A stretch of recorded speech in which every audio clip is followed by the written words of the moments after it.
Alright, another retro game to add to the resume. You ready for this week's review, Hamster? Yeah, boy, that was a tough one.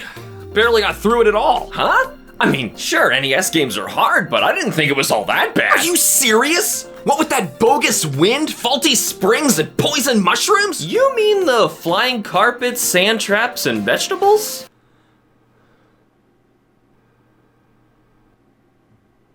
You played Super Mario Bros. 2, right? Yes! No, I definitely played Super Mario Bros. 2. I just want to figure out what pack of lies you played. I'm positive I played Super Mario Bros. 2. It said so on the box art and title screen. What the heck did you play? What I played had Goombas, Koopas, castles, Bowser, and I saved the princess at the end. Well, I played as Mario characters who could jump. What? Yeah, other than that, it wasn't like the first game at all. What? Yes, sir, there are two Super Mario Bros. 2s. The original Japanese exclusive and the completely different Western repackaging of another game entirely. And I see no better way to conclude sequel season than with both sequels to the NES classic, Super Mario Bros. Well, since we both prepared to talk about different games, I'll be focusing on the Japan-only Famicom Disk System game, more commonly known today as Super Mario Bros. 2, The Lost Levels. And I'll be covering what Western audiences knew as Super Mario Bros. 2 before they learned about the original Japanese sequel, now known as Super Mario Bros. 2 USA. My game was hard! And mine had a bubble-belching frog that I stuffed full of vegetables from a tuba until he exploded. What the heck was I missing?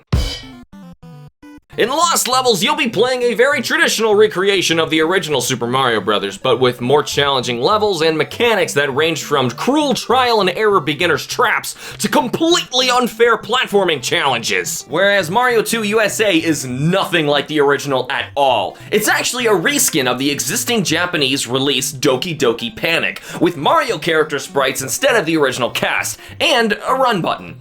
For the most part, that's the only differences. Lost Levels was deemed too difficult for Western audiences, resulting in this odd situation where we got two Mario 2s. Also kind of ironic considering how much the West is into stupidly hard games lately, but whatever, Japan. Anyway, in USA, you'll be grabbing and throwing objects and enemies as you run, jump, and even climb your way to the end of each level. Many Mario characters you know and love, like Shy Guy, Bob-omb, and Birdo, all make their debut in USA and are all technically Doki Doki Panic characters, swiped by the fat red plumber. And fun fact, Birdo is arguably the first ever trans character in a video game. Birdo is one of the many level bosses like Mauser and Triclide that you'll need to defeat by grabbing and throwing their projectiles back at them in order to clear each level. Whereas Lost Levels pretty much has all the token enemies and hazards from before, although their placement and even mechanics have been altered to make them even more challenging. A big part of USA is the fact that you now have 4 playable characters to choose between at the start of each stage. And there's actually reason to, as Mario, Luigi, Toad, and Princess Toadstool all play differently. And if their attributes at all sound familiar to you, then good, because they defined Mario characteristics from here on out. And the best part is they were all directly ripped from the original 4 Doki Doki Panic cast: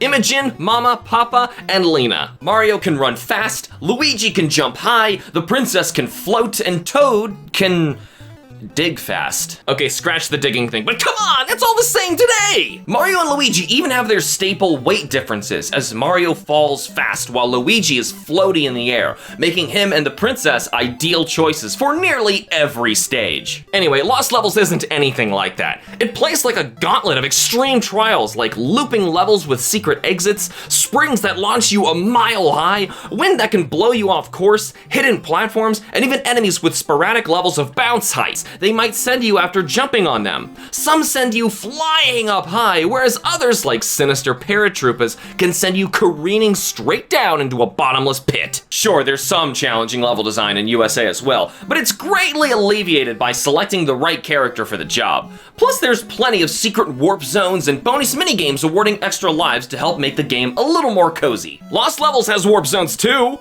and some straight up send you backwards! Well, that's a pisser. You thought you found a secret, but instead you got forced back to the beginning? Your game had nothing like this? No. My warps went forward. The hardest it got were long jumps over bottomless pits as Luigi trying to jump from the moving Pidgeots to get across. That's it? There were so many maddening traps and unforgiving levels that the entirety of Lost Levels felt like a cruel joke. There were even 2 Bowsers in the final maze of a level. You still beat it, didn't you? Come on, come on, come on. Yes! Oh! Screw you, Bowser, and suck on my fat Italian andouille sausage! Darn tootin'. With liberal use of save states, I imagine. I still won, don't shame me. You and Birdo can go suck an egg. Lost Levels looks identical to the first game. All right, now with that out of the way, let's talk about Mario 2 USA. The colorful sprite quality and animations are a large step up from last time, and the various physics and mechanics of the characters and level design allow for seamless horizontal and vertical scrolling. Now you're just reviewing Doki Doki Panic. No, you see, this has Mario. No, that's just Doki Doki Panic with a fat Italian mustache drawn on the box. Fine, well the Doki Doki Panic parts look great, and so does the mustache. There is absolutely no attempt whatsoever to revisit the bare bones story that we got last time, and instead it all just happens again, verbatim. And now with that out of the way, let's talk about Mario USA. Really? What more story could you possibly add? Mario is transported to the Dream World Subcon, where a voice warns him of the terrible frog Wart's curse over the land's people. Mario awakens to find that Luigi, Toad, and the princess all had the same dream as well, so they decide they should have a picnic and just forget about it, where they happen to find access to the real Subcon from their dreams and reluctantly save the land from Wart, only for Mario to awaken from a dream at the very end, again, calling literally everything into question. Well, somebody was on the super mushrooms when they came up with that. Say it. Exactly the same as last time. Now with that out of the way, let's talk. Get over yourself, your soundtrack's just okay. It's been playing this entire episode because someone didn't bring anything new to the table. This was a weird era of video game sequels. They were either totally different like Castlevania or Zelda, or they were exactly the same but harder to rake in more arcade quarters. I can't believe you played the whole thing.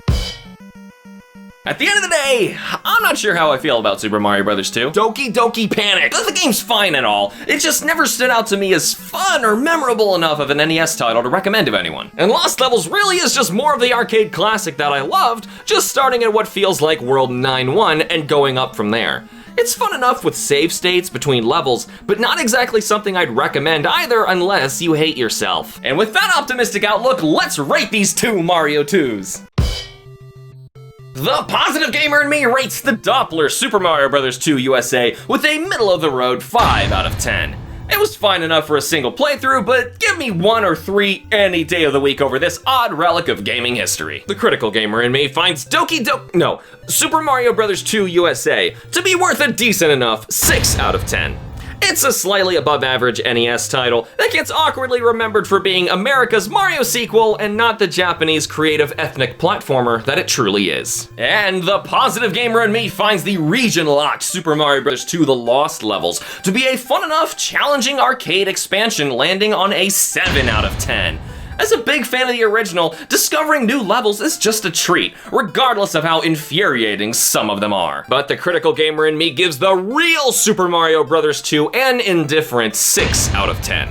As a standalone game, its off-putting design holds it back, but at heart, it's still more of the timeless classic we all know and love. Weird that I ended up liking Lost Levels over Mario USA, and I just thought they were both kinda meh. But what do you think? Tell us how your positive and critical sides rate both Super Mario Bros. 2s in the comments below. You know, Doki Doki Panic directly translates to heart-pounding panic, which ironically doesn't describe the game at all, but fits Lost Levels all too well. Though these 2 retro sequels of the same game aren't as Doki Doki as modern titles, if you're passing them up altogether, then you're just playing with yourself. Thanks for watching. Remember to like and subscribe for more, and use the links in the description to nominate your own episodes. Thank you to all of our Patreon members: Atomic Thomas, Cameron, Arrow, Rowan, Erica, Minya, Sid, and Crystal. Booyah!